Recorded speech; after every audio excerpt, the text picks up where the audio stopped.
All right, welcome to the Economic Development Council, August 17th, 2020. This meeting is televised. It's 2 o'clock and the meeting has begun. So first thing we're going to do is jump right into the agenda. On the first item, we have Easton Chamber of Commerce to talk about what involvement we'll have with them, they'll have with us, and how we can work together. We had originally scheduled Karin Newman, the program director, and Isobel Wilson, the president of the chamber. We scheduled them last week. We rescheduled them this week, and this morning they both emailed me that they had some personal matters that they had to attend to, so they would not be able to be present this morning, or this afternoon rather. But I would still like to introduce them. Karin Newman, like I said, she's actually, I think, the executive director. I think that's her actual title, and Isobel is the president. And in our of the chamber, and just to like to just share what the mission of the chamber is and of what they actually are. So the Easton Chamber of Commerce is a nonprofit 501, and it's a membership organization representing business and professional people in the town of Easton. Its mission is to unite, guide, and support Easton businesses with the goal of increasing economic opportunities and fostering a healthy business climate. Right there, you can see how our paths are very much aligned, how our goals are very much aligned. We talked about in our last meeting, bringing them in to introduce them, because they're, like I said, this is a new shift in leadership at the chamber. And one of the goals in bringing them in and introducing them and introducing this new shift was to strengthen our relationship with economic development. In talking in our last meeting and with Stephanie and with some other people, I think we're all in agreement that now is, there's no better time than now to strengthen that relationship. The town and a lot of businesses are hurting. They need assistance. They need promoting. They need, promoting one another, supporting one another. And I think it will benefit us to work with the Easton Chamber of Commerce. And what I had initially discussed with them was, when we do have them on, which might not be every month, but I would like to bring them in periodically and talk about some businesses that they've worked with, maybe some new members that they've worked with, and discuss some experiences that they've had just in starting a business, running a business in the pandemic, the successes, the struggles, the good, the bad, the ugly, and see how we can work together to make things better.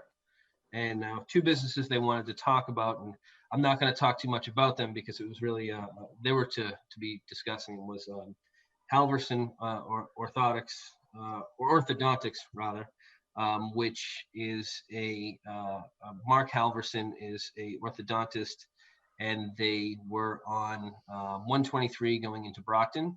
They rebuilt their facility, and they were able to do that. Or one of the main reasons why they did that was, first, their other building was relatively old and they needed some new space, but the sewer went right down there. So they tapped into the new sewer. So it was, the economic development of the Queesit immediately benefited them. And it was a large project for them, mostly positive experiences. I think anybody who goes through something like that, it's never perfect with anything. It's, if you're building a brand new building, tying into sewer, there's going to be some bumps along the road. And they had some feedback as to improve things. I can't speak on behalf of exactly how to improve or what they wanted to see as improvement or thought would have been beneficial. I would rather they have that opportunity to do it. And further, I would rather if they had specific issues, I would like it to, the parties that could solve it be present to advise as well. And then the other company was McGuire's. McGuire's just joined the Chamber of Commerce, and I think everybody in this town knows about McGuire's and all the great things they do and how they've shifted and pivoted in this pandemic, and how they have managed to be successful. They still have, struggles. They've invested a lot into their business, and they were involved in uh, the Five Corners Sewer project. Neil was a champion in that group, that Furnace Brook Village group, with the diff, and they've done very well. They've had some bumps along the way, and they would like to make some permanent changes because of some benefits that they've got with their outdoor seating. And there are processes that need to occur for them to benefit permanently from outdoor seating. But McGuire's is one of them. And I thought about the idea of having McGuire's on. McGuire's is a restaurant that has survived and in many ways thrived despite the pandemic. So the question that I thought was, this is a business. There are a lot of businesses in town that are hurting far worse than McGuire's. So why pick McGuire's when they're doing better than most restaurants in town? And the reason why was because I think McGuire's is one of the more popular restaurants in town. I think what they've done in light of everything that's gone on is exceptional. And I wanted to give Neil a place to talk about how he has succeeded so that other restaurants in town can learn from their experiences, because they have so much knowledge on how to be successful that I wanted them to share it with those who might need it most. So in a selfish way, bringing Neil on some point down the line is not so much for Neil. It's so Neil can share with the community, with the other restaurants in town, what he has learned, and they can benefit from his knowledge. But it also, of course, it helps McGuire's. So, down the line, that's something I would like to do as well. So does anybody have any questions, or would you like to talk about the Chamber of Commerce, a relationship moving forward, how we can work together? Please. My initial thought, Mark, really good, solid kickoff is anything that we can do to strengthen the relationship with the chamber, participate in any events that they're having, and be another conduit between them and the town. I think the more of us that are engaged with that group, I think it's going to be better for everybody, the business community and also prospects. So I think that's wonderful. Highlighting Halverson above and beyond what they did with tying into sewer. The fact that Mark and Julie took the initiative to work with local contractors and keeping those development dollars local. They could have contracted with anybody, but they kept a lot of, local GCs and subcontractors busy during the development of that project, which I think was just absolutely phenomenal. And, it reflects, who they are as people and what they believe in. And we're so fortunate to have them as, community leaders. And then Neil, my initial thought on Neil and best practices around restaurants during COVID is maybe the EDC can host a workshop, which Neil will be the speaker, and we can invite, any of the local restaurants to come and participate, where he could, maybe present on some of those ideas. Maybe it's a Sunday morning forum or a Saturday, working around their schedules, which are absolutely nuts. But I think that's a great idea, great opportunity, and maybe some direct outreach for those folks to get them engaged would be something that we could help facilitate. Absolutely. Matt, Tim, Stephanie? No, I don't really have anything to say. I do like the idea of the workshop hosted by the Economic Development Council. And I do appreciate working around the schedule of the small business owners, because it can be difficult to get people to participate just because, hours that may be convenient for the rest of us are not convenient for them. I think maybe that's something we should talk about. I don't know if you want to do it now. It's not a true agenda item, but it's certainly related to the talk about the chamber and strengthening those relationships. But maybe we should talk about a calendar for the year so that we can work towards that. Maybe 2 or 3 of those type workshops. They do take some level of coordination and preparation. It's not difficult to do on our part, but the further ahead we're planning for that, the easier it is. And then who else would you like to have talk, and kind of what's the goal? I mean, would one of these workshops be just Neil? Would you have Neil and maybe some of the other business owners who've worked in town? Are we targeting, it sounds like more of the small local businesses, who I think are very important for the local Mhm. economy. Mhm. I mean, And and let's think differently. I'm sorry, Mark, but even like as I'm saying that, one that comes down to mind, and during the winter, of course, would be much better for them, are Langwater and the farm operation. So yes, let's not, we should think broadly. I absolutely couldn't agree more in thinking broadly. Langwater, I mean, you could have Mark, I forget his last name, from the Easton Country Club. These are all businesses that are hurting in the pandemic to a degree. Um, tomorrow actually is a chamber event at McGuire's at 7:30 in the morning, and I'm actually going to be talking at it. As Economic Development Council chair at this event at 7:30 tomorrow morning. And one of the things I want to talk about to the Chamber of Commerce, and it's something that's not on their radar, but has been a focal point for economic development of Easton over the last decade, or Dan, since when you put this committee back together. But even prior to that, it's in the master plan. It's something that I want the business community in Easton to know is how we have really constructed this town in creating these 3 sewer districts and providing infrastructure. And our goal, the town's goal and desire that was established many, many years ago to preserve open space, has to be supported financially by other means. And I want the businesses in town to know that the plan is to have created these 3 zones and then build them up. And that will support the open space in town. That will support, not minimizing, but keeping our taxes to a bearable level. I don't think that a lot of these businesses in town are fully aware of that's the vision. And right now, coming out of the pandemic, we're in such a unique position. If you look back in the past, 10 years ago, downtown went in and it started to become developed. But just in this past year, Queesit is done. Five Corners is done.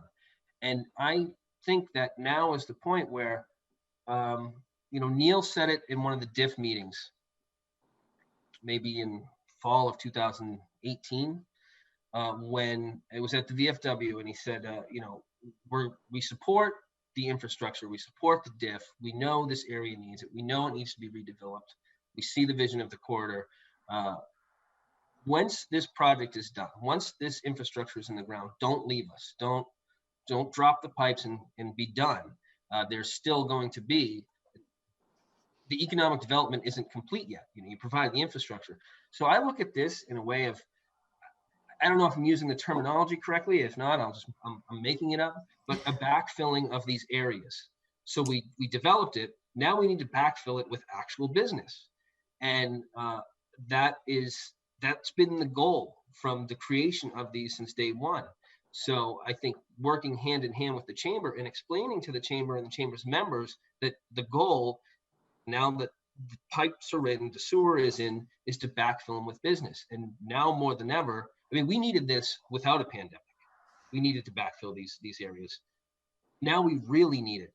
So I think it's explaining that to the chamber, to its members, and then spreading the word through them, through us, and not just once, but over and over. I mean, I hope you guys can be patient with me, but I'm going to be saying exactly what I just said for the next 2 years or however long I'm involved in this town. I'm not going to stop saying that, because people will forget it, and I want it to be drummed into their brains that these 3 areas need to be developed and they need to know it.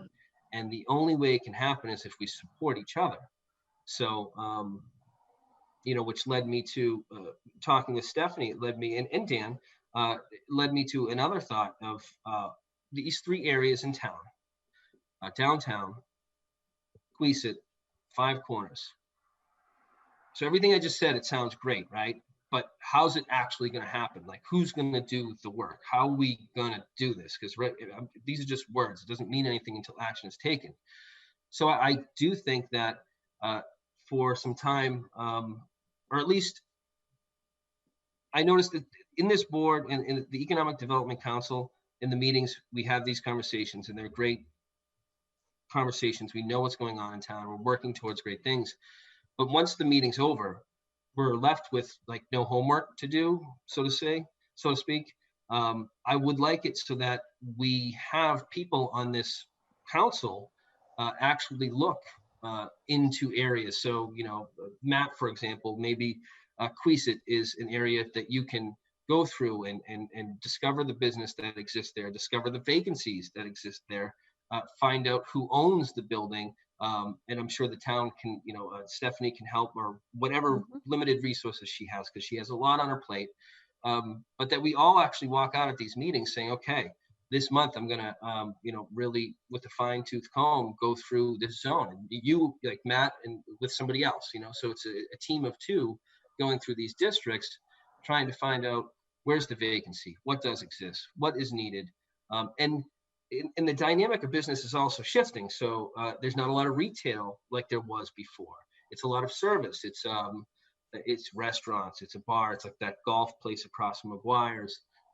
There's a lot of nail salons or stuff like that. It's service and not so much retail. But I think in between these meetings, we have work to do, and the town runs on a very tight budget. So I think the Economic Development Council, and I know the chamber wants to participate in this too, so we can utilize the free labor, so to speak, to help actually develop these areas. Stephanie, I know we talked about that. Dan, I know we talked about that. Can you add to that, or push the thought? Or Well, I think one of the things we do have, so if that sounds kind of daunting to people, we have created lists because we've held events in each of the different districts. We have a list of business owners and properties for the Queesit Commercial District. We have one for the Five Corners District. We have lists, older ones, for the downtown area. We can certainly generate more of those. I mean, updated ones. I think what we're talking about is really just kind of boots on the street. When you have time, go out and just walk through the area and identify, as Mark said, where are the vacancies? Where do those exist? Who appears to be thriving? You can stop by and introduce yourself. Yeah. I was telling Mark, I think a lot of people tend to be surprised when I say this, but I'm much more of an introvert than I am an extrovert. And going out and just cold calling and introducing myself to people is really stressful, the thought of it. But once I get there and you introduce yourself to the business owners, they're just so happy to meet someone from the town and to be able to talk about what their experiences are. And you really learn a lot. And again, it's not like going out and trying to hit every business at one time. I mean, if people are interested in doing this, it's really doing it kind of at your leisure, fitting it into your schedule, but bringing back some good reconnaissance that will help us assess how we're doing and where there might be opportunities. excellent. So Stephanie, if you could send to the group the spreadsheets that you have on those areas, so that we can all take a look at it, and between now and our next meeting, think about who would like to tackle a district and do exactly as we just said, to get the ball rolling, to start this moving in a direction, and find out what we discover. One of the things I would ask, and maybe we need, before people actually start going out, Mark, is that people should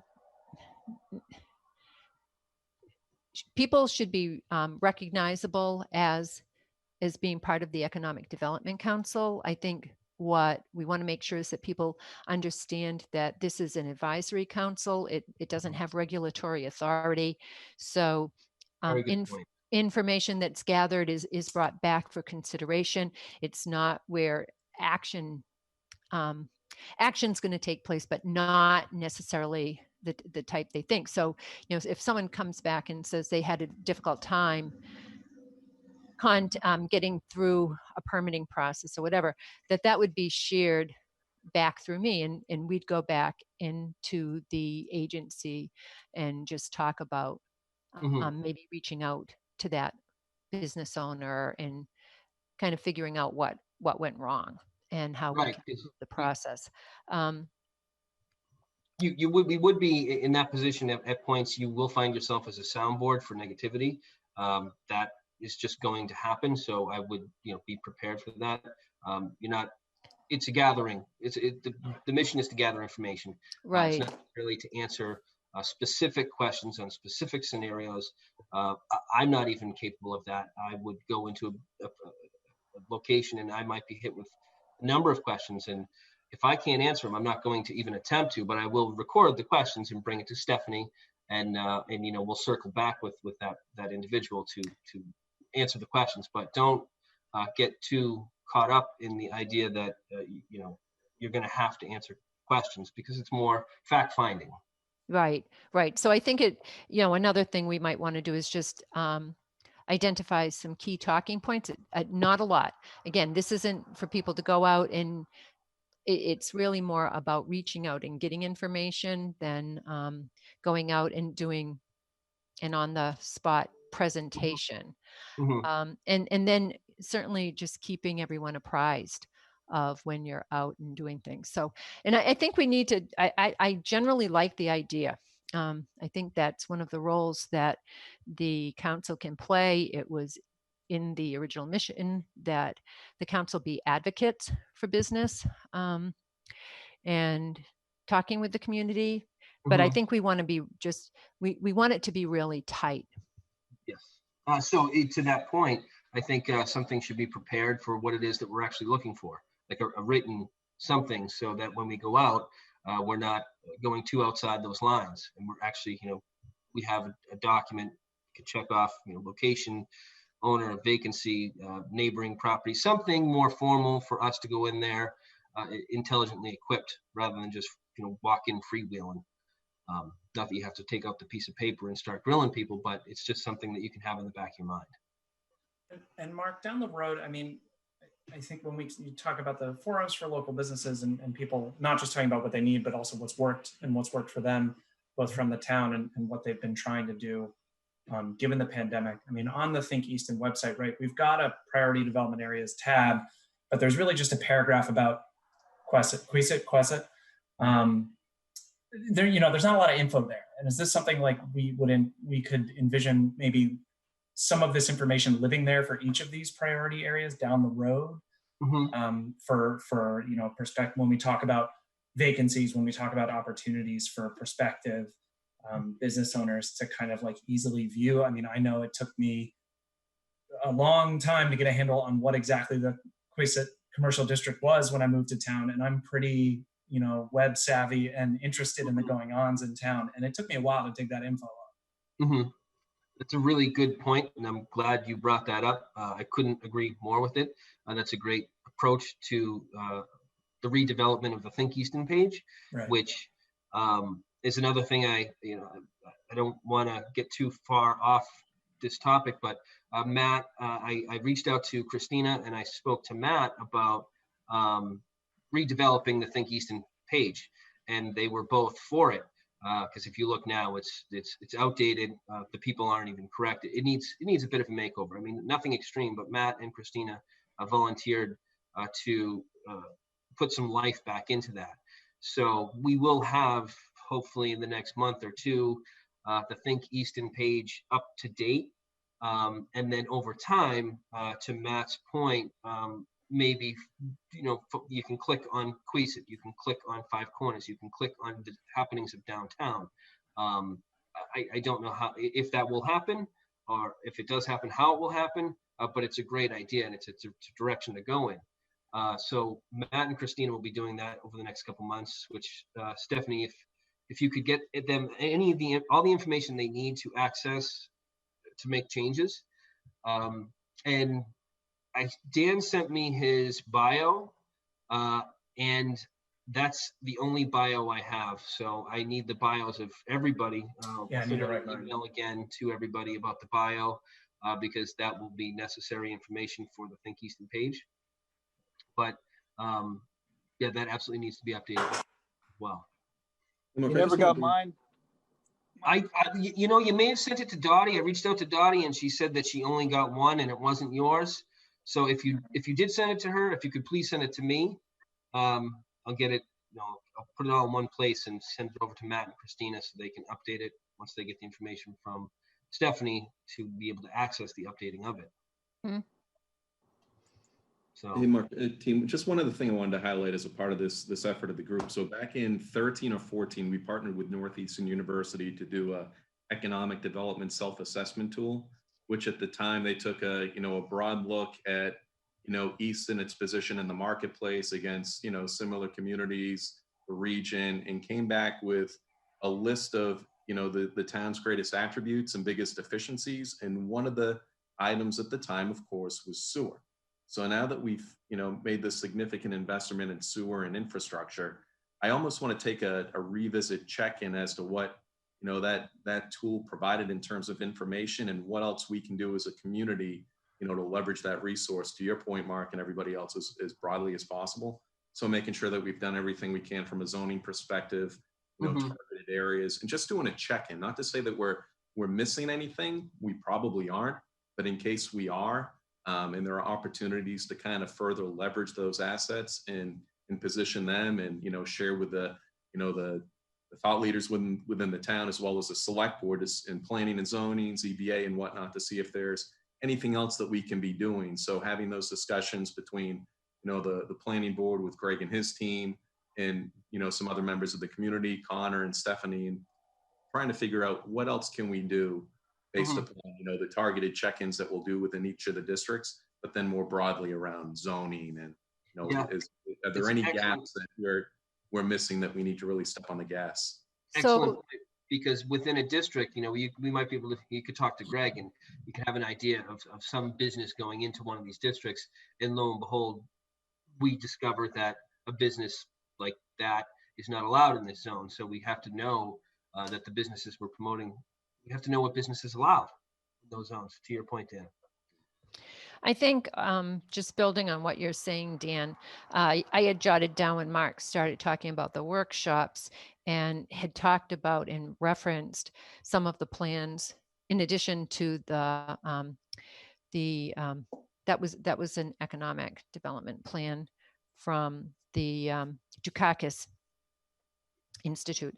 Yep. But we have Envision Easton, we have the Queeset Commercial District Economic Development Strategic Plan, the Five Corners market analysis that was done as part of the DIF district and establishing that. And so I had jotted it down because Mark mentioned maybe it sounded like that might be a workshop for the business community to learn more about what those plans said about each of the different districts that were covered.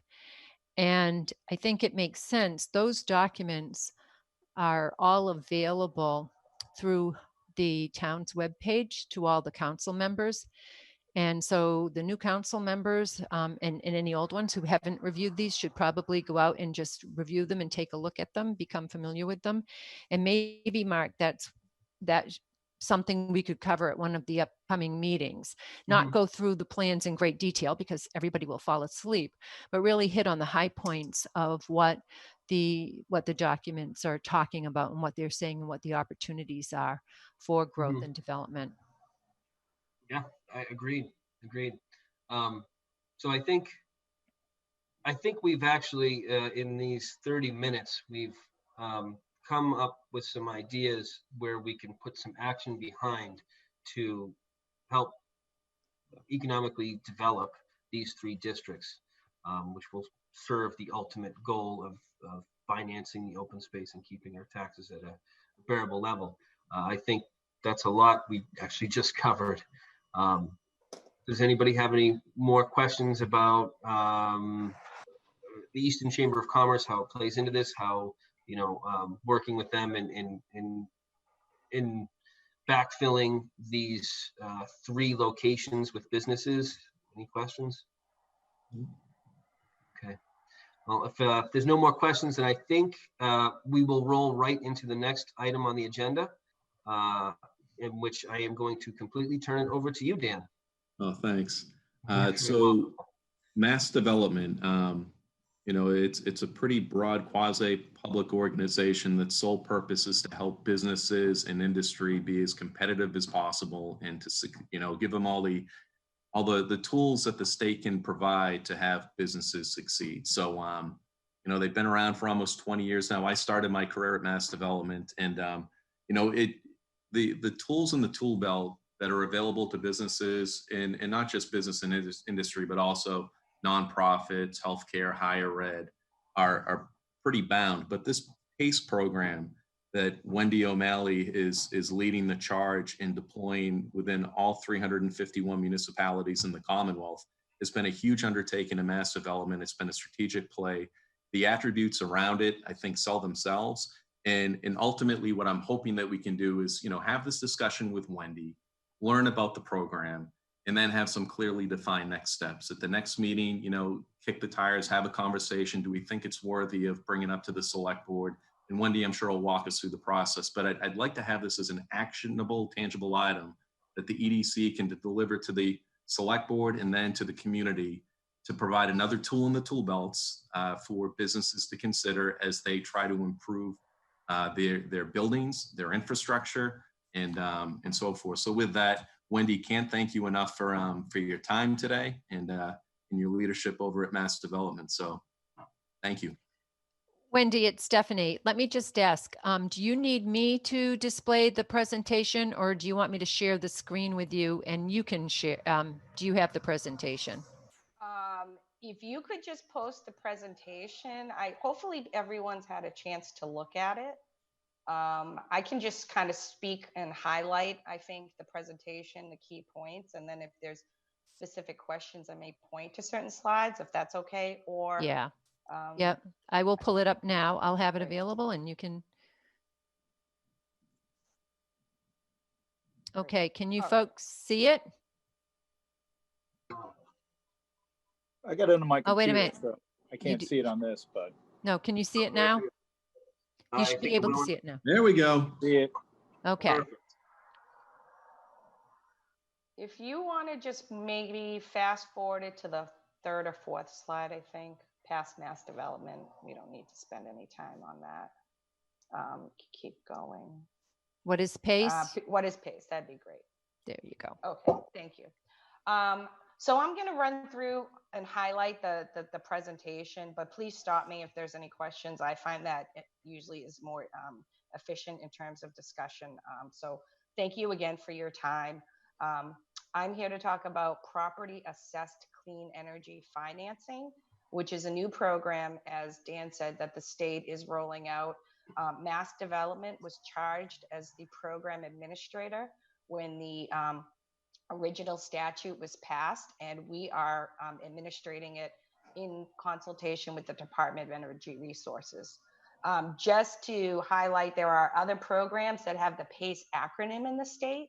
So I just want to highlight that this is the energy financing program. There is also a PACE for the elderly, apparently. There's also an arts and cultural education and some other acronyms. It's a very popular acronym.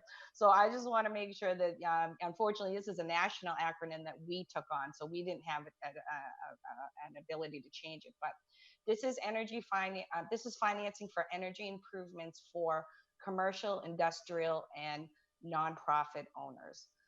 It's different from energy financing that you may be more familiar with, that is more conventional in the way that it's tied to the property or runs with the land, as we say.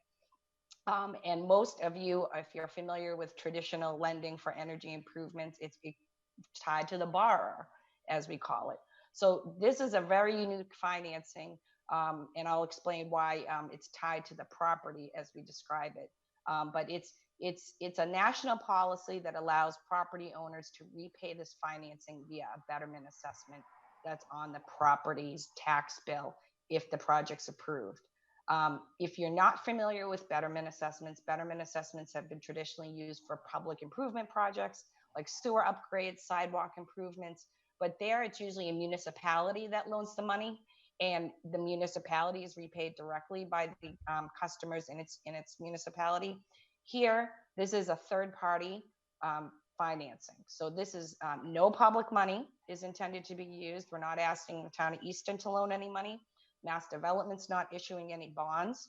This is a property owner accessing third-party financing from either a bank or a capital provider for energy improvements that they identify qualify at the facility. If you want to go to the next slide, that'd be great. So this is a program that is used in 20 plus states. There's enabling legislation in 13 plus other states. New York and Connecticut are the most or the closest regional states, and they've had active programs for quite a while. Massachusetts has actually been behind. But what I'd like to do is kind of highlight that this is wide ranging. This applies to a large variety of commercial and industrial properties. This slide is probably a little bit old in terms of even the application of other segments that it might be now used by. But if you have high energy use, CPACE may be applicable. I mean, and that's really the tie-in, and that's where you can see that that's what these properties all have in common. If you could go to the next slide, that'd be great. So as I said, Connecticut and Rhode Island have programs. Connecticut issues bonds. They also do direct lending. Rhode Island is administered by a third party. What I like to just say is, you know, each state has different statutory obligations, and therefore they have a slightly different way they administrate and operate the program. Massachusetts being a little bit later to the game in terms of opening their program, we've created what we think is a hybrid of the best programs that we've seen. And what we can do is we can apply the best practices to the statutory obligations that Mass Development has in operating the program. Next slide, please. And so Mass Development, as I said, was charged as the program administrator. We needed a technical correction to the original statute that was passed. That is why we're so delayed in opening the program. There was this kind of little nitpicky thing in terms of two conflicting pathways for the resolution of a default under a PACE financing, a kind of a wonky issue. But as lawyers will tell you, if there are two named pathways, that's a conflict and you need to get that resolved. We had to do that in the statute. That's why there was a delay. That was resolved last summer. And so we were finalizing the items we needed to roll out the program. And now we're at that point where we did roll out the program just a few weeks ago. As I said, we are the lead program administrator, but we operate it in consultation with DOER. And the Department of Energy Resources basically is in charge of the technical review of the energy projects. All Mass Development is the financial administrator of the program. You can go to the next slide. Thank you. So here is the kind of wide range of properties. I don't need to go through this list. I think you can see it's applicable to a lot of properties that are in Easton. I'm a little bit familiar with Easton. You do have some commercial retail properties. You also have nonprofits in town. A nonprofit would have to agree to have a tax bill issued to them by the town in order to participate in PACE. That would have to be a side agreement. We wouldn't get into that as Mass Development, but that would be the pathway for a nonprofit to participate in this program. Yep. Wendy, you said ask questions along the way, so I'm going to ask one. By issuing, so you said like a tax bill, how would that affect the nonprofit status? Because the tax bill wouldn't be for real estate taxes. It would be a voluntary property tax payment, such as, or a pilot, there are some Okay, yeah. nonprofits that, so that is the vehicle. So they would pay, and there are some nonprofits who apparently already voluntarily pay taxes to their host municipality Mm-hmm. outside of PACE. And they have told us that they would like to use PACE. Okay. So we wouldn't get into it, but that's kind of the situation that it would work under. All right. And when you explain how the program works, that may come into better light as to why that's a requirement. Yes, Okay. I'll talk about the betterment Yep. assessment requirement, sure. There is a residential component. Multifamily 5 units or more is also allowed in PACE. If it's below 4 units, that is residential PACE that would need to be enabled through a different statute. So this is what we call CPACE, or commercial PACE only. Are there any questions on this slide? This is usually something that people are very interested in. Okay, great. Next slide, please. Oh, just very quickly. So schools, would that include municipal schools or just private schools that are of course, nonprofit? I'm sorry, I should have clarified. So basically the only ineligible properties are municipal and federally government owned buildings. And that's because, I'll get into it, but the betterment assessment has to be billed on the property tax. And so property tax bill. So federal, municipal governments, obviously they don't pay any taxes, and they cannot avail themselves to this.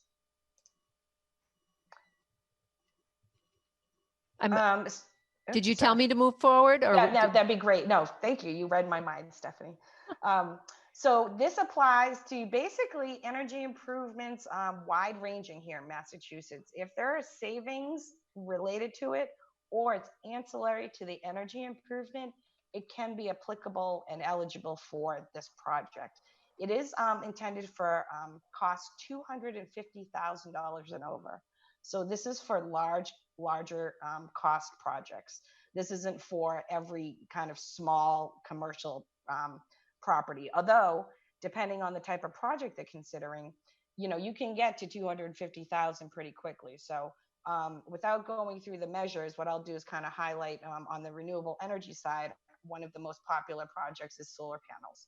But usually a property owner, when identifying the solar panel opportunity, may be told they need a new roof because the roof has so many years already on it.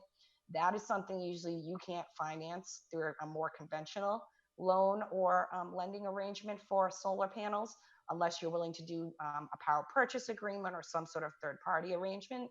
Here in PACE, you can roll the cost of the roof into the solar panel financing.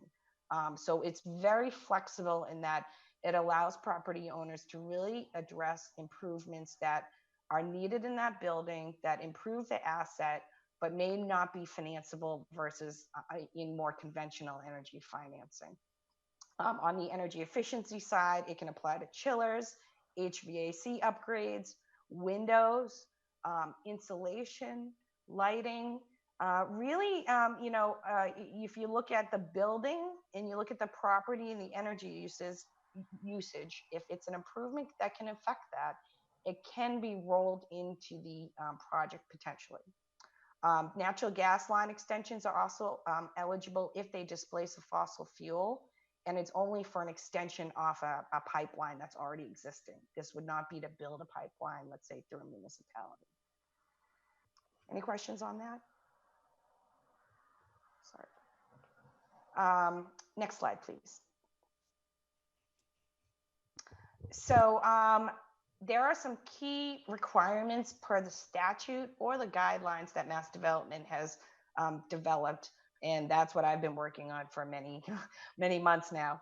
But one of the key items is each municipality that wants to participate and allow its commercial and industrial property owners to apply for financing with Mass Development must opt in one time before that can happen. And it is because PACE financing is repaid, as I said, via a betterment assessment. And under the laws of MGL, a betterment assessment has to be billed and collected in the same manner as real estate taxes. So we did not have any flexibility as the program administrator to do any billing outside of the municipality.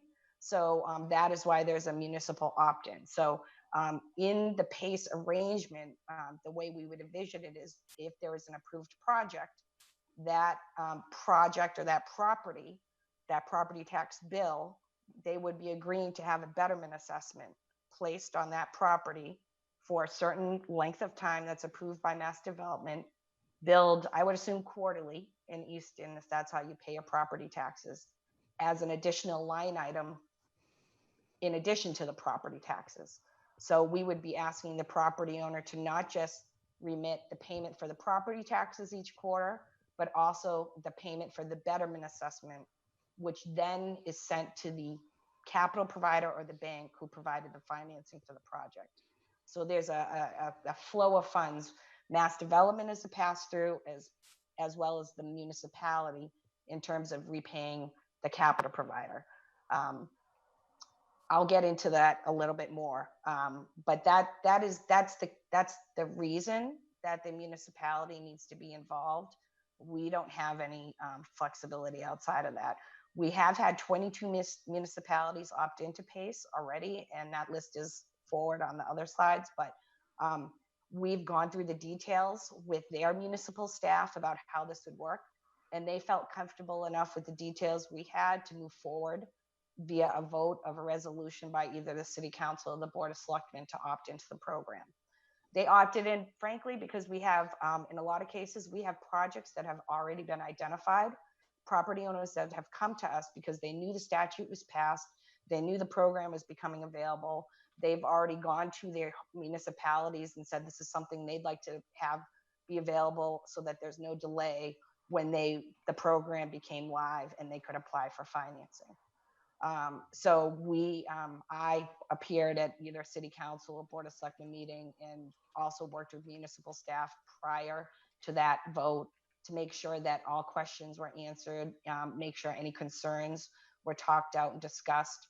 And we've been able to successfully move forward with those municipalities and others, and hopefully Easton at some point. I can get into that further as we get on. But I did want to mention some of the other program benefits. So this is up to 20-year financing, which is rather unique in itself as well. So this will allow a property owner to really look at their building in a comprehensive fashion and not just put in what we call the low-hanging fruit. It's really going to allow them hopefully to redevelop or renovate their building and address the measures that would really improve that asset and make it viable for the long term. But under this program, all the improvements have to be paid for from the savings that are identified from the energy project. So as a business owner, this is really important. This has to be a positive cash flow project. That's statutory. That's part of the guidelines. That's part of the DOER review in terms of the calculation of savings for each improvement and the submission of the application and the approval. This project has to show that the savings would pay for it under the 20-year term, but it can include any financing costs. It can be 100% financing. So as a business owner, this is a really, really great tool for them to access capital that doesn't affect their normal debt. Because it's an assessment repaid via a betterment assessment on their property, in reality, this is treated like a tax on their property. It's not considered like conventional debt, like other energy financing that they would access. So that's a really important part and why PACE is attractive to not only just the property owners, municipalities, but also banks and capital providers who want to offer it. Under the statute, with consent, if there's a mortgage, the PACE lien becomes senior to other private mortgage liens on the property. Municipality never changes position in terms of their seniority. They're always first and senior. But because PACE under the statute with consent basically jumps the mortgage in the private mortgage holder, that's where this becomes really attractive to the parties that are involved. This is going to be all third-party financing, as I said, no bonds. Bonds are used in other states, but we feel that the rates are competitive enough and there's enough people who want to offer PACE either from banks or what we call PACE specialty providers that can offer competitive rates to the property owners. Any questions on this slide? I'm saving all my questions to the end. I know you said speckle them through, but I'm writing them all down. Okay. Tim, you did I have a see question? your hand raised? You need to unmute. Oops, sorry. I have a few questions. Who is the financing? Are the banks being incentivized to make these type of loans? I mean, the only question I ask is right now the mortgage rate, even for commercial, is extremely low. And you're going to have a mortgage that's in a senior position agree to become subordinate to this financing. For an example, if I have a, I don't know, 5-story office building and I have $10 million in mortgage and I want to put 500,000 in improvements, I don't think the bank is going to automatically agree to subordinate to the $500,000 loan. Also, my other question is, it has to be the fee holder and title of the property. A leasehold person can't access this, correct? Sure. So let me address your two questions, and maybe if you could go to the next slide, that would speak to one of the questions that he had. What I did not mention is that the PACE assessment cannot be accelerated. It is non-accelerable, which means in the PACE world that only the billed and uncollected assessment is what the mortgage holder is subordinating to, essentially. It is not the entire financing amount. And that's why PACE is attractive to both parties, not only the entity offering the financing, but the mortgage holder. Because if you think about, and I'm going to use $1 million project, amortized over 20 years, the full term. Under the positive cash flow scenario, that would require $50,000 of savings identified from the utilities a year. If you split that into 4 tax payments, or that's 4 quarters, that's $12,500 that would need to be billed as the PACE assessment. So then if I walk through a default, which is really what the bank and the mortgage holder are looking at, what's the risk of default? What are they subordinating to? If you think about the quarterly billing and the fact that if this project was approved in the first place, the mortgage holder had to have provided consent. That's a key feature. We at Mass Development cannot approve the project unless the mortgage holder approves the project. And we would walk through them this scenario in terms of the proposal of really you're allowing the PACE capital provider or bank to come ahead of you for the quarterly payment that was not collected. It was billed and not collected. So in that example I just said, it was $12,500 because there's 3 months between each tax payment. So the capital provider for the PACE financing holds the enforcement rights under the PACE financing, under a default. They hold the lien, they hold the enforcement rights. The mortgage holder likely has been defaulted on as well. If the property owner is defaulted on PACE, they've probably defaulted on their taxes, they defaulted on everything on their property. So the mortgage holder is going to be reminded that they consented to the PACE approval in the first place. And as the mortgage holder, they're going to pay off the $12,500 so that they then take back the senior position in terms of enforcement.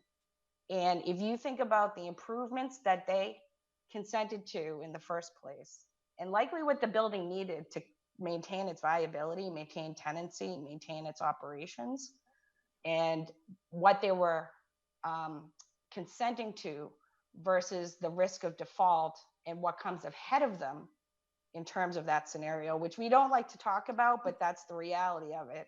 You know, that's what the bank and everybody else is looking at. You know, they're subordinating to that one PACE assessment amount. They're not subordinating to the entire financing. And we actually have a property owner in a different municipality who the bank has already verbally consented to the PACE financing after being walked through the details of all the, the entire deal that's been put together by the property owner and the PACE capital provider and the energy company. And so they understand kind of the trade-off and what they're consenting to in terms of improving the building and the asset. and not adding additional debt to the property owner in the kind of more conventional, traditional way. All right, so they definitely have to subordinate, and they have to be a property owner. So leasehold, if I'm renting a floor in an office space and I want new HVAC equipment, I'm not gonna be able to qualify for this program, correct? You're not, but let me add that there is a little bit more flexibility, it seems like, with the PACE program in terms of property owners considering this for long-term tenants if they want it. Because it's an assessment, leases sometimes have flexibility to pass down assessments to the tenants if it's agreed, versus just an increase in the rent or something like that. So we have had, manufacturers, for instance, who want to renew their lease. They don't own the property, but they are willing to sign a long-term lease with the owner if the owner is willing to make these improvements. And it's, kind of an arrangement they make in turn with the owner, but it keeps that business in that building instead of moving to a more efficient facility. It allows the owner to invest in the property and get repaid through either the tenants, being in the building and the property not being vacant. Or what I didn't mention is if the property is sold, the PACE assessment, the lien, they transfer to new ownership automatically. So if you know about energy projects, you know about one barrier, it's usually an owner doesn't want to make the whole upfront investment. They don't want to pay 100% of the cost without potentially getting back that value. They don't know what they're going to do with the business. Why should I invest in a 20-year deal? Maybe I want to sell this in 10 years. Maybe I don't know what I'm going to do in 5 years. Because this is an assessment, it's longer term, this is where it does provide that additional benefit. This is for $200 or more, but there is no maximum amount, I should mention, but it does have to fall under that positive cash flow savings requirement. Okay, a couple last ones on this slide. Does the town receive fees for processing the payments that are going to go towards the PACE program? We are going to reimburse the town for placing, if there's fees for recording the lien on the property. We don't have any budget that we've been given by the state. We're a self-supporting agency, Mass Development. We were just tasked with running the program. So we're basically asking each municipality for the benefit of the, hopefully, what I've talked about already, that they would agree to for the administrative effort for the municipality. And what I would mention is we've engaged a betterment assessment consultant that is going to help us implement the program for each municipality. I know now more about assessments and tax collection and billing than I ever thought I would. I'm actually more on the energy side.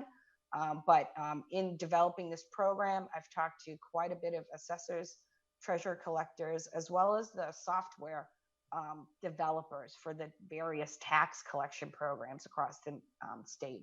There are at least 20 tax software programs that are used. Munis is the most popular. There are other programs as well that we've been made known about with the other 22 municipalities. So depending on where Easton is, what we would do is we would try to find out, A, have you billed betterment assessments? Do you bill them? Do you have a process in the town? I will say it's wide ranging. Some towns have a process. It's very easy.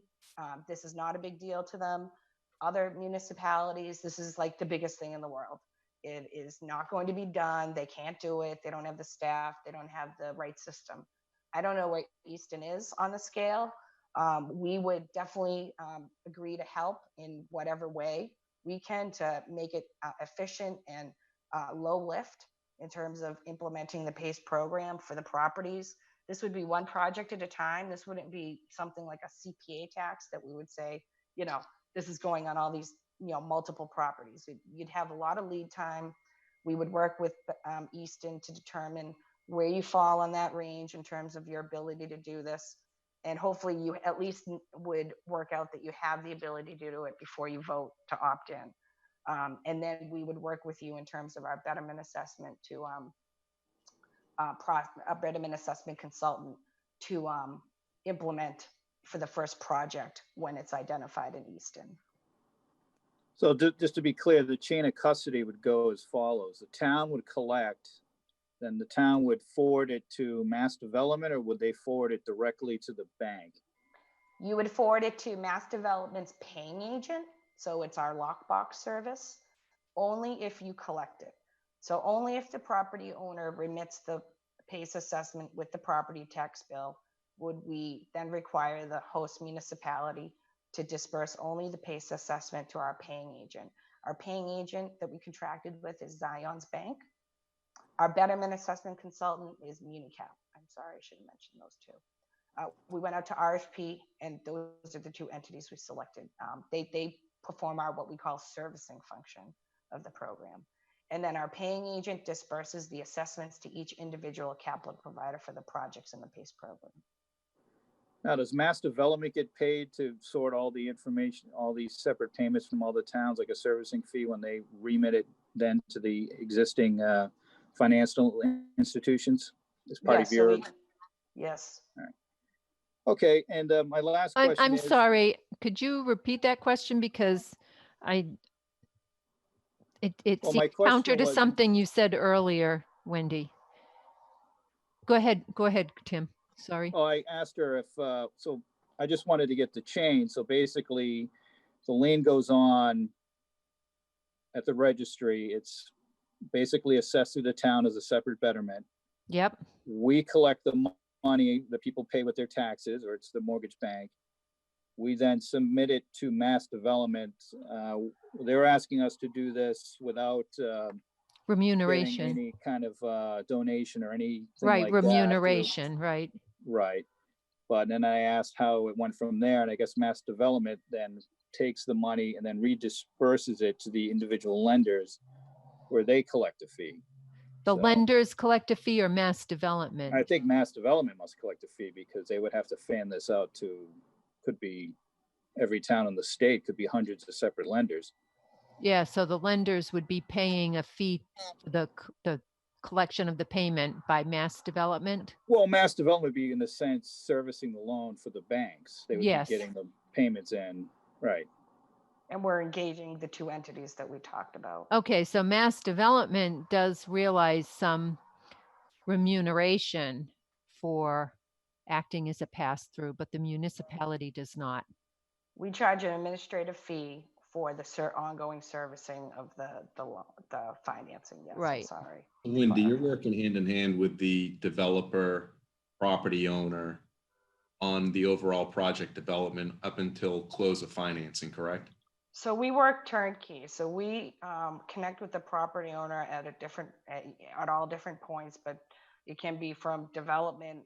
They may have already taken their project and developed it with someone else, but we work with them in terms of reviewing the application for the statutory requirements of the eligibility of improvements and the other items that I mentioned. We've developed standard financing agreements through outside counsel that every capital provider has to use, every bank has to use. So that's part of the elements of the program that are unique to Massachusetts, where we're not just yet letting each capital provider use their agreement for financing. We've developed our own standard agreements that have to be used in the program.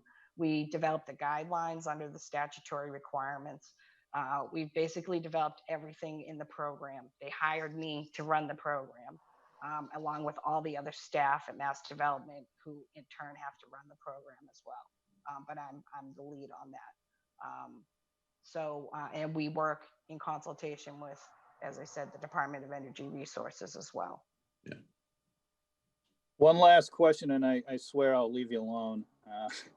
No, these are good so- questions, and I don't Asking, mind. these are Please good ask. I know. questions. Yeah. Okay, so hypothetically speaking, they get the tax bill. Let's say the person has a mortgage. Usually the bank will pay the tax bill. So let's say they just, for some reason, don't pay the assessment. Who is in charge of foreclosing the betterment lien? Would it be the town, or would the town have to then assign it to Mass Development or onto the specific lender? So on the day of the financing closing, the lien, we would ask the municipality to place a lien on the property. We would ask that lien to be assigned to Mass Development in turn, and Mass Development in turn assigns it to the capital provider who provided the financing for the project. and they hold the enforcement rights in terms of the default during the obligation. And all this would be at the Registry of Deeds. Correct. Okay, thank you. Welcome. Any other questions? I know this is a really important part for municipalities. Okay. If you want to go to the next slide. Sorry to interrupt. This is very unrelated, but I have a meeting I need to get to. I don't know if that breaks our quorum or what the procedure It does, there Matt. is. It does. Yeah.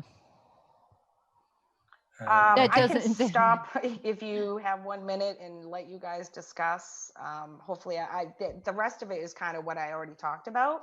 So really, I can stop there if needed.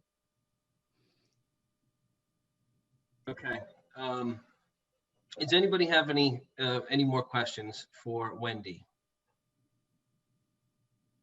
We all have a copy of this presentation.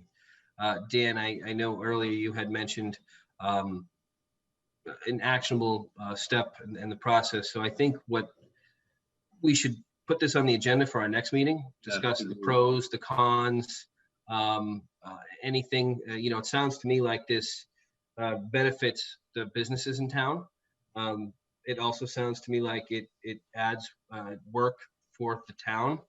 I'd like some input from Dottie, Stephanie, to think about it, and maybe even Connor, to see if we can handle the additional work that the town will be required to perform. But to me, for business owners, it sounds like a great idea. I just want to make sure that the town has the bandwidth to handle it.